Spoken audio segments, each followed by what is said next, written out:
Hi friends, welcome to Telugu tech SP YouTube channel. This is Suresh. ఈ వీడియోలో మనం ward sanitation and environmental secretary జాబ్కి సంబంధించి top 50 multiple choice questions 12th model paper అనేటువంటిది అయితే చూస్తున్నాము.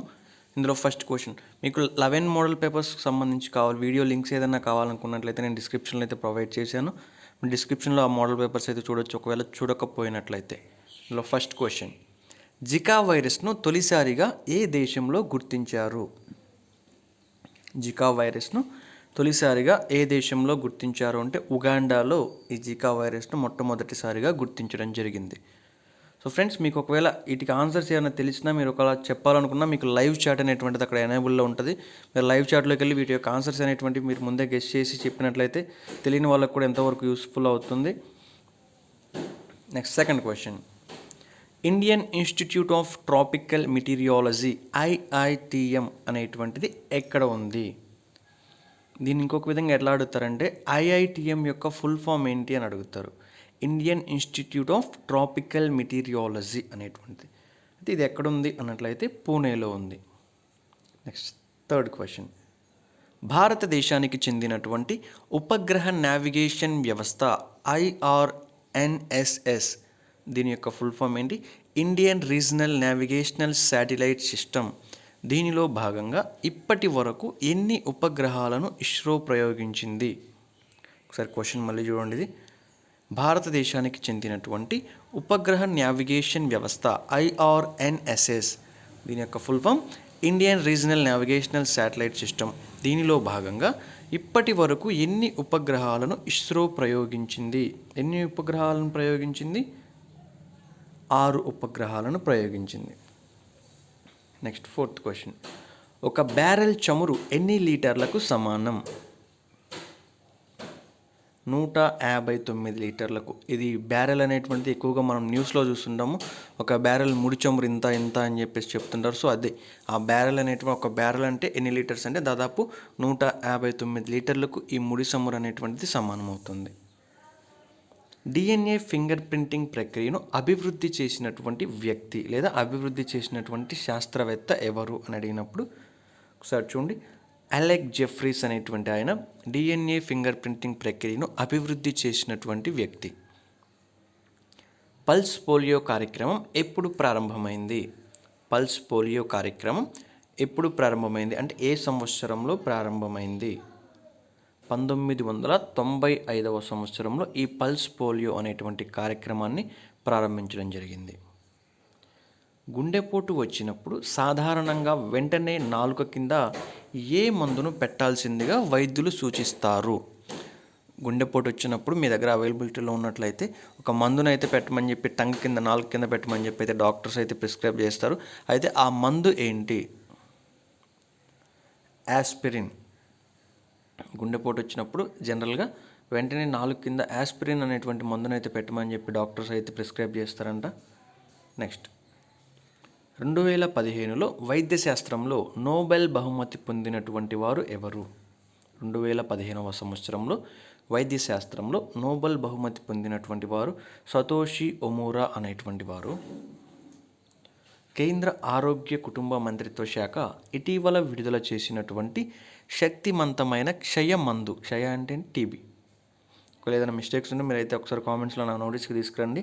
ఏదైనా ఉంటే నెక్స్ట్ వీడియోలో అయితే కరెక్షన్ చేసుకుందాము.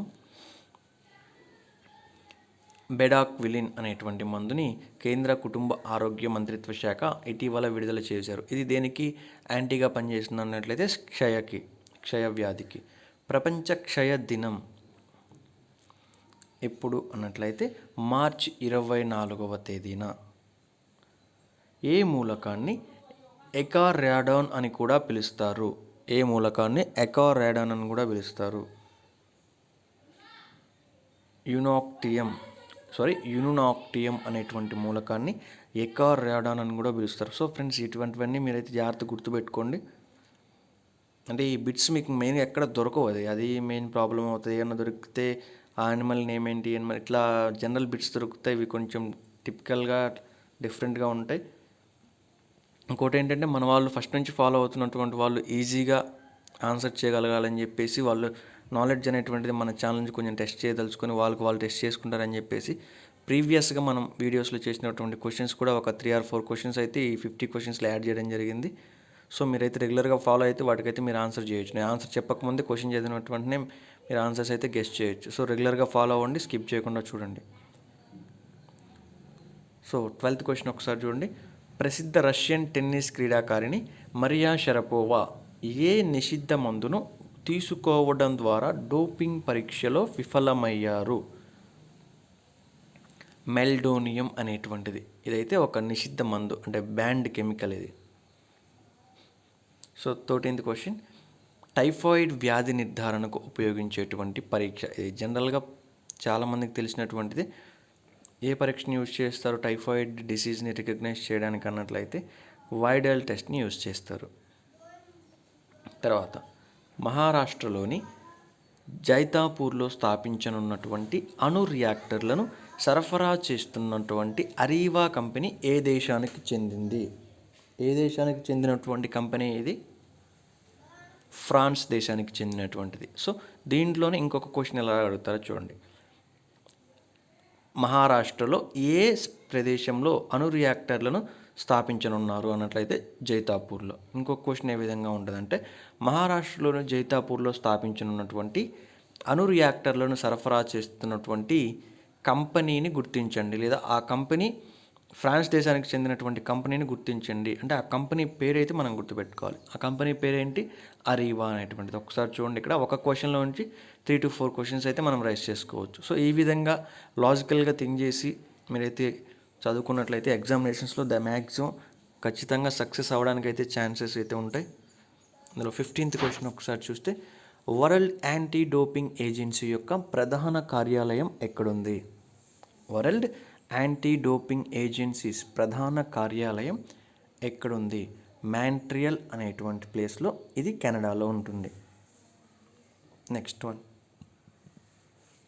ఇన్స్టిట్యూట్ ఆఫ్ ఫిజిక్స్ ఎక్కడుంది? లేదా ఇన్స్టిట్యూట్ ఆఫ్ ఫిజిక్స్ అనేటువంటిది ఎక్కడ నెలకొల్పబడి ఉంది అని కూడా అడుగుతారు. ఎక్కడుంది? ఇది భువనేశ్వర్లో ఉంది. కేంద్ర సైన్స్ అండ్ టెక్నాలజీ మంత్రిత్వ శాఖ ఆధ్వర్యంలోని national institute of science, communication and information resources NISCAIR ప్రచురించేటువంటి విజ్ఞాన మాసపత్రిక. ఒకసారి చూడండి, NISCAIR యొక్క ఫుల్ ఫామ్ ఏంటి అని కూడా అడుగుతారు. సో ఈ అబ్రివేషన్స్ కూడా మీరు గుర్తుపెట్టుకోవాల్సి ఉంటుంది. ఒకసారి ఫుల్ ఫామ్ చూస్తే మెయిన్గా institute of science, communication and informational resources అనేటువంటి దాని గురించి ఇది దీని యొక్క ఫుల్ ఫామ్. దీని ఆన్సర్ ఏంటంటే మెయిన్గా సైన్స్ రిపోర్టర్. ఈ విజ్ఞాన మాసపత్రిక ఏంటి అంటే సైన్స్ రిపోర్టర్ అనేటువంటిది. తర్వాత రాకెట్లోని క్రయోజెనిక్ ఇంజన్లో వినియోగించేటువంటి ఇంధనం. రాకెట్లోని క్రయోజెనిక్ ఇంజన్లో వినియోగించేటువంటి ఇంధనాన్ని గుర్తించండి, లేదా రాకెట్లోని క్రయోజెనిక్ ఇంజన్లో ఎటువంటి ఇంధనాన్ని ఉపయోగిస్తారు అని కూడా అడుగుతారు. ఎటువంటి ఇంధనాన్ని ఉపయోగిస్తున్నారు? ద్రవ హైడ్రోజన్, అంటే లిక్విడ్ హైడ్రోజన్ అంటారు కదా, ఆ టైప్. ఎయిర్ క్రాఫ్ట్ల కోసం భారత్ అభివృద్ధి చేసినటువంటి నావిగేషన్ వ్యవస్థ. ఎయిర్ క్రాఫ్ట్ల కోసం భారత్ అభివృద్ధి చేసినటువంటి నావిగేషన్ వ్యవస్థల్ని గుర్తించండి, లేదా ఎయిర్ క్రాఫ్ట్ల కోసం భారతదేశం ఎటువంటి నావిగేషన్ వ్యవస్థను అభివృద్ధి చేసింది, లేదా ఏ వ్యవస్థను అభివృద్ధి చేసింది నావిగేషన్ పరంగా అని అడిగినప్పుడు గగన్ అనేటువంటి నావిగేషన్ వ్యవస్థను అభివృద్ధి చేసింది. నేను ఒక క్వశ్చన్కి 2-3 రకాలుగా ఎందుకు చెప్తున్నానంటే ఆ 2-3 రకాలు అంటే మనం ఇక్కడ ఏదైతే చదువుతామో అదే క్వశ్చన్ ఎగ్జామినేషన్లో అపియర్ అవుతుంది అని చెప్పి గ్యారంటీ లేదు. సో ఎన్ని విధాలుగా అడిగినా కూడా మనం ఆన్సర్ చేయాలనేటువంటి ఒక కాన్సెప్ట్ మీద మనం అయితే క్వశ్చన్స్ రకరకాలుగా అయితే ఎక్స్ప్లెయిన్ చేయడం జరుగుతుంది. ఇందులో క్వశ్చన్ నెంబర్ 20, తొలి అణు రియాక్టర్ను రూపొందించినటువంటి వారు ఎవరు? లేదా మొట్టమొదటి అణు రియాక్టర్ను రూపొందించినటువంటి వారిని గుర్తించండి. ఎవరు? ఎన్రికో ఫెర్మి అనేటువంటి వారు మొట్టమొదటి అణు రియాక్టర్ని అయితే రూపొందించారు. కింది వాటిలో అత్యంత శక్తిమైనటువంటి వాటిని గుర్తించండి. ఏంటి అవి? అతినీల లోహిత కిరణాలు. అంటే ఇక్కడ 4 ఇచ్చారు కదా, ఈ 4ట్లో అతినీల లోహిత కిరణాలు అనేటువంటివి అత్యంత శక్తిమైనటువంటి కిరణాలు, రేస్. తర్వాత ద్రవ రూపంలోని ఏకైక అలోహం ఏది? లేదా క్రింద ఇవ్వబడినటువంటి ద్రవ రూపాలలో ఏకైక అలోహాన్ని గుర్తించండి అని అడుగుతారు. ఏంటది? బ్రోమిన్. తర్వాత అధిక ఉష్ణోగ్రతలను కొలిచేందుకు ఉపయోగించేటువంటి పరికరం లేదా అధిక ఉష్ణోగ్రతలను కొలిచేటువంటి పరికరాన్ని గుర్తించండి. అదర్వైజ్ అధిక ఉష్ణోగ్రతను కొలిచేందుకు ఎటువంటి పరికరాన్ని వాడతారు? ఫైరోమీటర్ అనేటువంటి దాన్ని అయితే వాడతారు. ఫైరోమీటర్ దేనికి వాడతారు? అధిక ఉష్ణోగ్రతలను కొలవడానికి. కింది వాటిలో అల్యూమినియం ఆక్సైడ్ యొక్క ఖనిజం ఏది? కింది వాటిలో అల్యూమినియం ఆక్సైడ్ యొక్క ఖనిజం ఏమేంటివి? అన్నీ కూడా ఏమేమి ఒకసారి చూడండి. రూబీ, కొరాండం, టోపాజ్, ఇవి మూడు కూడా అల్యూమినియం ఆక్సైడ్ యొక్క ఖనిజాలుగా చెప్పొచ్చు. వర్షాకాలంలో చెక్క తలుపులు తేమను గ్రహించి వ్యాకోచించడం దేనికి ఉదాహరణ? వర్షాకాలంలో జనరల్గా చెక్క తలుపులు ఏవైతే ఉంటాయి అంటే వుడ్ డోర్స్ ఉంటాయి కదా, ఇవి తేమను గ్రహించి వ్యాకోచిస్తుంటాయి. అయితే ఇవి దేనికి ఎగ్జాంపుల్గా చెప్పొచ్చు? నిపానం అనేటువంటి దానికైతే వీటిని ఎగ్జాంపుల్గా చెప్పొచ్చు మనం. కింది వాటిలో గగనతలం నుంచి గగనతలానికి ప్రయోగించగలిగినటువంటి క్షిపణి అంటే మన దగ్గర ఉన్నటువంటి క్షిపణులు, భారతదేశంలో ఉన్నటువంటి క్షిపణులలో గగనతలం నుంచి గగనతలానికి ప్రయోగించగలిగినటువంటి లేదా గగనతలం నుంచి గగనతలానికి ప్రయోగించగల సామర్థ్యం ఉన్నటువంటి క్షిపణిని గుర్తించండి. ఏంటది? అస్త్రా క్షిపణి. Next one. ఏ విటమిన్ను ఎల్లో ఎంజైమ్ అంటారు? ఏ విటమిన్ను ఎల్లో ఎంజైమ్ అంటారు? దీని గురించి మనమైతే మన ఆన్లైన్ క్లాస్ కూడా చేసాం. విటమిన్స్కి సంబంధించి టోటల్గా ఆ విటమిన్ కెమికల్ నేమ్స్ ఏంటి అనేటువంటి దాని గురించి, ఏ విటమిన్ ఏమంటారు, దాని యొక్క డెఫిషియన్సీ డిసీజెస్ కానివ్వండి, ఏ విటమిన్స్ ఎందులో దొరుకుతాయి అనేటువంటి దాని గురించి తెలుగు క్లాస్ అయితే చేసాం. దాని యొక్క వీడియో లింక్ అనేటువంటిది కూడా నేను డిస్క్రిప్షన్లో అయితే ప్రొవైడ్ చేస్తాను. చూడండి, వాళ్ళు చూడండి. Answer riboflavin. రైబోఫ్లావిన్ని ఎల్లో ఎంజైమ్ అని కూడా అంటారు. విటమిన్ డి సమృద్ధిగా కలిగినటువంటి పదార్థాలను గుర్తించండి. లేదా ఎటువంటి పదార్థాల్లో విటమిన్ డి అనేటువంటి సమృద్ధిగా కలిగి ఉంటుంది అంటే పుట్టగొడుగులు, మష్రూమ్స్లో అంటే కింద ఇవ్వబడినటువంటి వాటితో పోలిస్తే మష్రూమ్స్లో విటమిన్ డి అనేటువంటి సమృద్ధిగా దొరుకుతుంది. మొక్కలను, సూక్ష్మజీవులను ఉపయోగించి నిర్వహించేటువంటి కాలుష్య నిర్మూలన విధానాన్ని గుర్తించండి. బయోరిమిడియేషన్ అనేటువంటి ప్రాసెస్ని ఉపయోగించి మొక్కలను, సూక్ష్మజీవులను ఉపయోగించి వీరండింటిని అంటే మైక్రో ఆర్గానిజమ్స్ని, ప్లాంట్స్ని ఉపయోగించి నిర్వహించేటువంటి కాలుష్య నిర్మూలన విధానాన్ని, ఈ ప్రాసెస్ని ఏమంటారంటే బయోరిమిడియేషన్ అంటారు. ఈ ప్రాసెస్ని. కింది వాటిలో నిజమైనటువంటి చేపని గుర్తించండి. కింది వాటిలో నిజమైనటువంటి చేపని ఏమేంటివి? అవి scorpion fish, puffer fish and stone fish, ఇవి మూడు కూడా చేపలే. జన్యు పరిశోధనల్లో ఎక్కువగా వినియోగించేటువంటి చేప అంటే జెనెటికల్ సంబంధించి రీసెర్చెస్ అయితే ఉంటాయి కదా, ఈ రీసెర్చెస్లో ఎక్కువగా ఎటువంటి చేపని ఉపయోగిస్తారు? జీబ్రా ఫిష్ అనేటువంటి దాన్ని జన్యు పరిశోధనల్లో ఎక్కువగా ఉపయోగిస్తుంటారు. భారత్ను పోలియో రహిత దేశంగా WHO ఎప్పుడు ప్రకటించింది? భారతదేశాన్ని పోలియో రహిత దేశంగా WHO వరల్డ్ హెల్త్ ఆర్గనైజేషన్ ఎప్పుడు ప్రకటించింది? మార్చి 27వ తేదీ 2014వ సంవత్సరంలో ప్రకటించింది.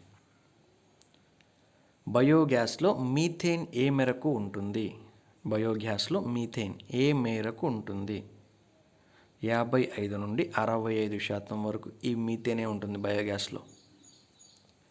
హైడ్రోజన్తో నడిచేటువంటి త్రిచక్ర వాహనాలను తొలిసారిగా అభివృద్ధి చేసినటువంటి సంస్థ అంటే ఆటోలు ఉంటాయి కదా, వీటిల్లో హైడ్రోజన్తో నడుస్తుంటాయి అయితే ఈ విధమైనటువంటి హైడ్రోజన్తో నడిచేటువంటి వాహనాలను మొట్టమొదటిసారిగా తయారు చేసినటువంటి సంస్థ ఏది అన్నట్లయితే మహీంద్రా అండ్ మహీంద్రా అనేటువంటి సంస్థ. అయితే ఫ్రీక్వెంట్గా ఈ మహీంద్రా అనేటువంటి వెహికల్స్ కంటే మనం ఎక్కువగా బజాజ్ ఆటో అనేటువంటి వాటిని అయితే ఎక్కువగా చూస్తుంటాము. సో ఎక్కువ మంది అది ఆన్సర్ పెట్టడానికి అయితే ఛాన్స్ అయితే ఉంటుంది. సో అందుకని అయితే గుర్తుపెట్టుకోండి. ఒకసారి మీకు ఏదైనా డౌట్ ఉన్నట్లయితే ఒకసారి గూగుల్లో వెరిఫై చేసుకోవచ్చు. ఒక భౌగోళిక ప్రాంతానికి పరిమితమై ఆ ప్రాంత పరిస్థితుల వల్ల ప్రత్యేక లక్షణాలు పొందినటువంటి ఉత్పత్తులకు లభించేటువంటి గుర్తింపును ఏమంటారు? ఒక భౌగోళిక ప్రాంతానికి పరిమితమై ఆ ప్రాంత పరిస్థితుల వల్ల ప్రత్యేక లక్షణాలు పొందినటువంటి ఉత్పత్తులకు లభించేటువంటి గుర్తింపును ఏమంటారు? ఈ గుర్తింపుని జియోగ్రాఫికల్ ఇండికేషన్ అని అంటారు. తర్వాత ఎలక్ట్రానిక్ వ్యర్థం, దీన్ని ఈ వేస్ట్ అంటారు. అయితే దీని యొక్క ఉత్పాదనలో మొదటి స్థానంలో ఉన్నటువంటి రాష్ట్రం ఏది? లేదా ఎలక్ట్రానిక్ వ్యర్థం ఈ వేస్ట్ ఉత్పాదనలో మొదటి స్థానంలో ఉన్నటువంటి రాష్ట్రాన్ని గుర్తించండి అంటారు. ఏ రాష్ట్రం అది? మహారాష్ట్ర. దేశంలో మొదటి స్టెమ్ సెల్ బ్యాంకును ఏ నగరంలో ఏర్పాటు చేశారు? లేదా దేశంలో మొదటి స్టెమ్ సెల్ బ్యాంక్ ఏ నగరంలో ఏర్పాటు చేయబడింది, లేదా ఏ నగరంలో ఏర్పాటు చేశారు, లేదా ఏ నగరంలో నెలకొల్పబడింది అని కూడా అడుగుతారు. సో విషయం అయితే ఒకటే ఉంటుంది, లాస్ట్లో అడిగేటువంటి వర్డ్స్ అయితే చేంజ్ అవుతాయి. చెన్నైలో. భారత అణుశక్తి ప్రస్తుత స్థాపిత సామర్థ్యం. భారత అణుశక్తి యొక్క ప్రస్తుత స్థాపిత సామర్థ్యం ఎంత? 5780 మెగావాట్లు. దేశంలోని తొలి అణు రియాక్టరు ఎక్కడ ఏర్పాటైంది? భారతదేశంలో తొలి అణు రియాక్టరు ఎక్కడ ఏర్పాటైంది, లేదా ఎక్కడ ఏర్పాటు చేశారు? తారాపూర్లో ఏర్పాటు చేశారు. ఈ తారాపూర్ అనేటువంటిది మహారాష్ట్రలో ఉంది. తెలంగాణ రాష్ట్రంలో ఎన్ని భారజాల ప్లాంట్లు ఉన్నాయి? తెలంగాణ రాష్ట్రంలో ఎన్ని భారజాల ప్లాంట్లు ఉన్నాయి? ఎన్ని ఉన్నాయి? ఒక ప్లాంట్ అయితే ఉంది. తర్వాత భారతదేశంలోని పంట విజ్ఞాన కేంద్రం. భారతదేశంలోని పంట విజ్ఞాన కేంద్రాన్ని గుర్తించండి. Indian council of agricultural research. దీనిని భారతదేశంలో ఉన్నటువంటి పంట విజ్ఞాన కేంద్రంగా పిలుస్తుంటారు. నేషనల్ నానో మిషన్ ఎప్పుడు ఏర్పాటైంది? 2007వ సంవత్సరంలో. దేశంలో టెక్నాలజీ మిషన్ కార్యక్రమాన్ని ఎప్పుడు ప్రారంభించారు? 1986. సో ఫ్రెండ్స్, వీటికైతే మీరు ఆన్సర్స్ గెస్ చేస్తూ ఉండండి. ఒకసారి చూడండి, ఒకసారి మీకు చెక్ చేసి వెరిఫై చేసుకోండి.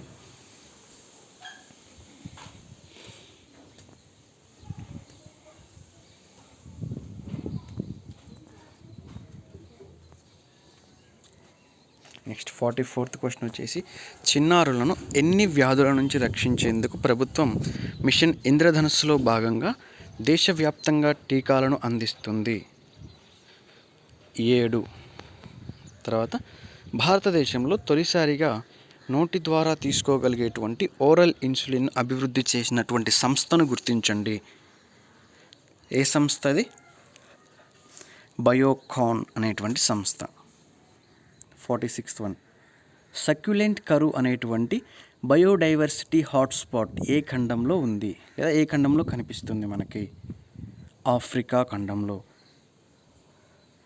నెక్స్ట్ వన్, స్త్రీ మూత్రంలో ఏ హార్మోన్ను గుర్తించడం ద్వారా గర్భధారణ నిర్ధారణ అవుతుంది? స్త్రీ మూత్రంలో ఏ హార్మోన్ను గుర్తించడం ద్వారా గర్భధారణ నిర్ధారణ అవుతుంది అన్నట్లయితే హ్యూమన్ కొరియానిక్ గొనడోట్రోఫిన్ అనేటువంటి హార్మోన్. నెక్స్ట్ 48th క్వశ్చన్, ఏ గ్రంథిని మూడో నేత్రం అని కూడా పిలుస్తారు? పీనియల్ గ్రంథిని మూడో నేత్రం అని కూడా పిలుస్తుంటారు, అంటే థర్డ్ ఐ అంటారు కదా, ఆ టైప్. మనిషిలోని డిఎన్ఏ అధ్యయనం భవిష్యత్తులో సంభవించేటువంటి అవకాశం ఉన్నటువంటి వ్యాధులను ముందుగానే గుర్తించడానికి ఉపకరించేటువంటి విజ్ఞానం. ఈ క్వశ్చన్ ఒకసారి మళ్ళీ చూడండి. మనిషిలోని డిఎన్ఏ అధ్యయనం భవిష్యత్తులో సంభవించేటువంటి అవకాశం ఉన్నటువంటి వ్యాధులను ముందుగానే గుర్తించడానికి ఉపకరించేటువంటి విజ్ఞానాన్ని ఏమంటారు అంటే జీనోమిక్స్ అంటారు. ప్రౌఢ మనిషికి రోజుకు ఎంత అయోడిన్ అవసరం? ప్రౌఢ మనిషికి రోజుకి ఎంత అయోడిన్ అవసరం అవుతుంది అంటే 150 మిల్లీగ్రాములు, 150 మిల్లీగ్రామ్స్ ఆఫ్ అయోడిన్. సో ఇది ఫ్రెండ్స్ 12th మోడల్ పేపర్కి సంబంధించి top 50 important multiple choice questions. ఈ వీడియో కనుక మీకు నచ్చితే లైక్ చేయండి, ఉపయోగపడుతుంది అనిపిస్తే ఖచ్చితంగా మీ ఫ్రెండ్స్తో షేర్ చేయండి. అదేవిధంగా ఇప్పటివరకు ఈ వీడియో ఎలా ఉంది అనేటువంటి దాని గురించి అయితే కామెంట్స్లో కానివ్వండి, మీకు కనిపిస్తున్నటువంటి లైవ్ చాట్లో కానివ్వండి ఒకసారి అయితే తెలియపరచండి. అంటే ఫర్దర్గా నెక్స్ట్ ఏ వీడియోస్ చేయాలి, ఎటువంటి వీడియోస్ చేయాలి అనేటువంటి దాని గురించి ఒక క్లారిటీ అనేటువంటిది వస్తుంది. ఇప్పటివరకు మీరు కనుక మన ఛానల్ సబ్స్క్రైబ్ చేసుకోకపోతే సబ్స్క్రైబ్ చేసుకోండి. నేను వీడియో పెట్టగానే నోటిఫికేషన్ రావాలనుకుంటే పక్కన ఉన్నటువంటి బెల్ ఐకాన్ మీద క్లిక్ చేసి ఆల్వేస్ అని చెప్పి యాక్టివేట్ చేసుకోండి.